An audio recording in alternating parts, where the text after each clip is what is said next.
the investigation is still ongoing. And I said, yes, I'm investigating the matter in which a man who was from overseas in Egypt threw Molotov cocktails at American citizens at a peaceful rally and screamed "Free Palestine." That's what you want your FBI doing. What you don't want your FBI doing is having New Orleans and Super Bowl and having another known terrorist come in there and run people over and kill them, and then have the FBI go to the podium and say, this is not an act of terrorism. That is the politicization of the FBI. That's what we've changed. And I think the American people are seeing it. And I think our results are speaking to it. But that doesn't even make sense that the New York Times would criticize that and criticize the description of it as an act of terrorism when it, by definition, is an act of terrorism. But the action itself, you're throwing Molotov cocktails on human beings that are at a political, peaceful rally. That's terrorism, isn't it?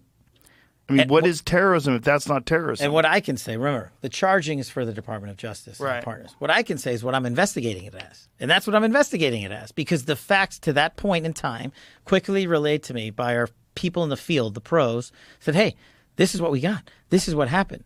Everyone's talking about it. Let's report out to the American people what we can responsibly. And that was a responsible way of doing it. But that's what I'm saying. These people that used to run the FBI are coming in there, and they would have made the same decisions